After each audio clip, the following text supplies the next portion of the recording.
नमस्कार साथियों, संस्कृति आईएएस के यूट्यूब चैनल पर आप सभी का स्वागत है। मैं हूं चंद्रशेखर। आज हम बात करने वाले हैं मेंस आंसर राइटिंग प्रोग्राम और उसमें जो भारतीय अर्थव्यवस्था से संबंधित प्रश्न है, ये कॉपी आई है बच्चे की। इस कॉपी में क्या कमी है और जो प्रश्न पूछा गया है उसके अकॉर्डिंग क्या कंटेंट होना चाहिए, इसी विषय पर आज के सेशन में हम बात करने वाले हैं। यहाँ पर देखें, जो प्रश्न है ये पूछा गया है कराधान के विषय में वस्तु एवं सेवा कर परिषद, यहाँ पर जीएसटी काउंसिल की बात की जा रही है कि क्या भूमिका है, चर्चा कीजिए। आपसे सिंपली चर्चा करने के बारे में कहा गया है, जीएसटी काउंसिल के बारे में।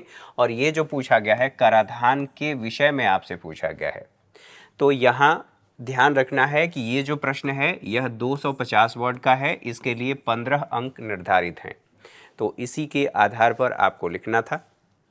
एक बार इस बच्चे ने क्या लिखा है उसको देख लेते हैं। बहरहाल एक बार हम इस पर बात कर लें कि इसमें क्या किन किन बातों का हमें ध्यान रखना चाहिए।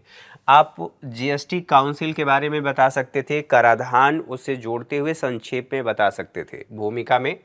उसके बाद जो यहाँ पर पूछा गया है कि कराधान में उसकी क्या भूमिका है जीएसटी काउंसिल की, सिंपली आप यहाँ से शुरू कर सकते थे।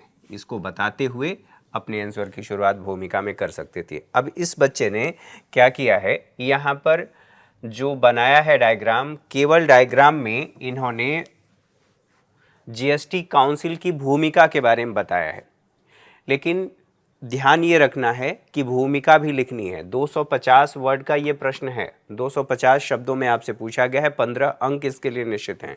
यह 150 अंक का नहीं है। और वैसे भी जो आपने बनाया है यह प्रॉपर नहीं है। एक बार देख लेते हैं क्या क्या इसमें कमियां हैं, क्या क्या बातें हमें इसमें शामिल करनी चाहिए थी। तो पहली बात, इसमें भूमिका तो लिखा ही नहीं गया है। दूसरी बात, जीएसटी काउंसिल की भूमिका आप बता रहे हैं, और जीएसटी काउंसिल दरअसल आप सही पकड़े हैं ट्रैक, लेकिन भाषा परिवर्तित होनी चाहिए थी। तो यहाँ आपने बताया है कि अध्यक्षता इसकी वित्त मंत्री करते हैं। जीएसटी काउंसिल की भूमिका ये है कि जीएसटी में जीएसटी से संबंधित यहाँ पर जो आप बताने की कोशिश कर रहे हैं, केंद्र तथा राज्य के मध्य विवादों का निपटान करना। ठीक है, कर से संबंधित विवादों का निपटान करना मान लेते हैं। अब यहाँ पर दूसरा आपने लिखा है जीएसटी से संबंधित दरों का क्रियान्वयन करना। तीसरा आपने लिखा है जीएसटी से संबंधित उत्पादों की लिस्ट का निर्धारण करना। ठीक बात है। आगे इसमें यहाँ पर कहा गया है आपके द्वारा कि जीएसटी काउंसिल में राज्यों की परस्पर भागीदारी सहकारी संघवाद की भावना के समान है या सहकारी संघवाद को बढ़ावा देता है। बिल्कुल ठीक बात है, लेकिन यहाँ पर आपसे ये नहीं पूछा गया है। यहाँ पर आपसे पूछा गया है कराधान के संदर्भ में, तो कराधान के संदर्भ में इसको बताना चाहिए था, जो आपने नहीं बताया है।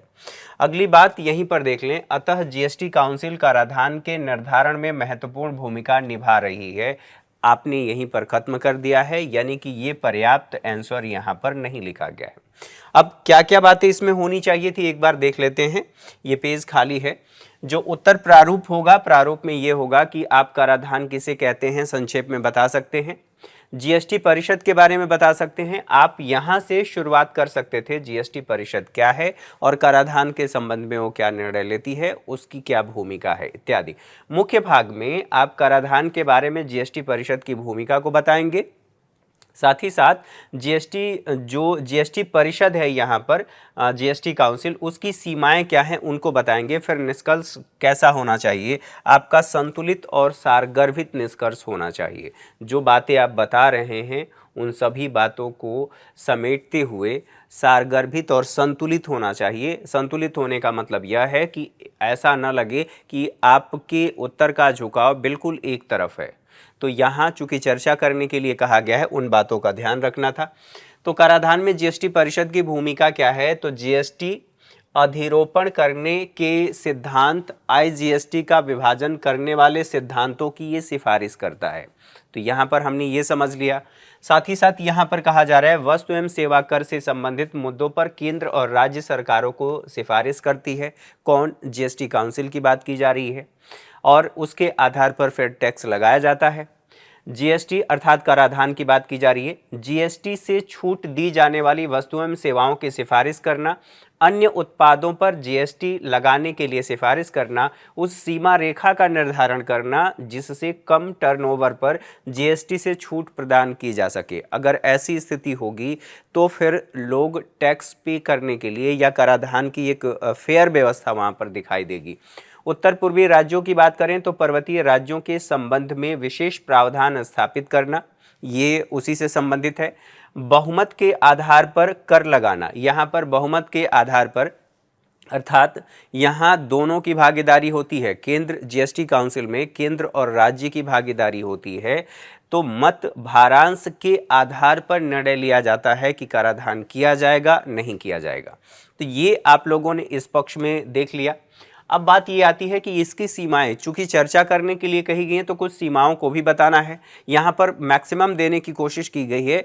जरूरी नहीं है कि एग्जाम में या लिखते समय सारे पॉइंट आपको याद रहें, तो अगर उसमें से 4 पॉइंट, 3 पॉइंट, 2 पॉइंट भी अगर याद रहते हैं तो ये आपके लिए बढ़िया होगा। तो इसीलिए यहाँ पर बताया गया। निर्णय लेने में देरी होती है क्योंकि बहुमत के आधार पर ये डिसीजन लिया जाता है, भारांश के आधार पर। राज्यों का भारांश अधिक है।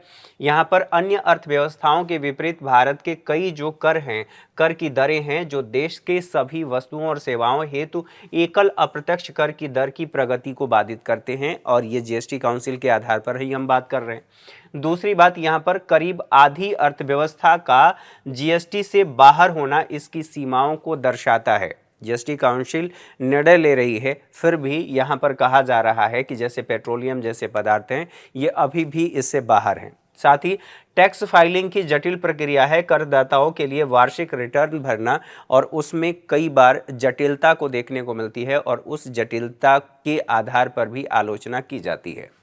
करों की उच्च दरें हैं जिसमें यह कहा गया है कि 50% ऐसे आइटम हैं जो आप स्लैब देखेंगे, जीएसटी स्लैब उसकी बात की जा रही है, 18% के बास्केट के अंतर्गत आती हैं, अर्थात यहाँ पर ज़्यादा होता है। इस वजह से भी जो कराधान की व्यवस्था है कई बार प्रभावित होती है। तो यहाँ पर इसको आपने देख लिया। अब यहीं पर निष्कर्ष की बात होगी तो आप यहाँ पर कह सकते हैं कराधान की दिशा में जीएसटी परिषद एक महत्वपूर्ण टूल के रूप में कार्य करता है, किंतु इससे संबंधित जो विवादास्पद मुद्दे हैं केंद्र और राज्यों के मध्य की बात की जा रही है, उन्हीं को संबोधित करने की ज़रूरत है। आप यहाँ पर ये भी कह सकते हैं केंद्र और राज्यों के बीच अविश्वास की जो खाई है उसे पाटने की ज़रूरत है। कई बार वहाँ पर विवाद की स्थिति उत्पन्न होती है क्योंकि केंद्र और राज्य दोनों में अलग अलग दल की सरकार है, तो टैक्स लगाया जाए नहीं लगाया जाए जीएसटी परिषद में निर्णय लेने में देरी होती है। और वहाँ पर हमने ये भी बात किया कि राज्यों का भारांश अधिक है, इस वजह से विवाद की स्थिति भी उत्पन्न होती है। तो ये बातें आपने देख लिया। अब जो इन्होंने लिखा है इसके आधार पर देख लेते हैं कि क्या क्या बातें होनी चाहिए। सबसे पहले आप भूमिका में क्या लिखेंगे कि संविधान के अनुच्छेद 279 ए के तहत केंद्र और राज्यों को, यहाँ पर ध्यान रखना है संविधान संशोधन करके जीएसटी परिषद एक संवैधानिक संस्था है, तो राज्यों को कराधान से संबंधित सुझाव देने के लिए जीएसटी परिषद की स्थापना की गई। और यह जो परिषद है जीएसटी से संबंधित विभिन्न स्लैब पर निर्णय लेने का कार्य करती है। अब बात आएगी कराधान क्या है। तो कराधान एक ऐसी प्रक्रिया है जिसके द्वारा देश की सरकार अपने खर्चों का भुगतान करने के लिए, जो देश में लोग हैं उनकी बात की जा रही है, लोगों से धन एकत्र करती है और अपनी जो जिम्मेदारियां हैं उन जिम्मेदारियों को पूरा करती है। यह आय से लेकर के पूंजीगत करों तक सभी प्रकार के अनिवार्य करों पर लागू होता है। साथ ही आप यह भी कह सकते हैं कराधान अन्य सभी प्रकार के भुगतानों से अलग होता है। ठीक, अब यहाँ पर यह भी ध्यान रखना है जीएसटी परिषद केंद्र और राज्यों का संयुक्त मंच है, आप ऐसे भी कह सकते हैं। और ये भी बता सकते हैं जो 279 ए के तहत इसकी स्थापना हुई है उसके तहत ये कराधान से संबंधित जिम्मेदारियों को अपनी पूरी करता है। अब जो बात आपने लिखा है यहाँ पर देख लीजिए।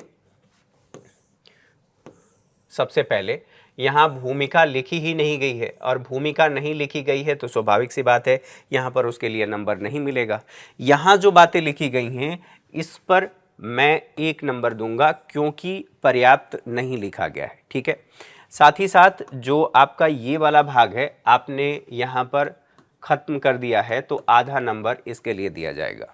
तो टोटल जो आपको यहाँ पर नंबर दिए जाएंगे वो इतना नंबर 15 में से मेरे अनुसार दिया जाएगा।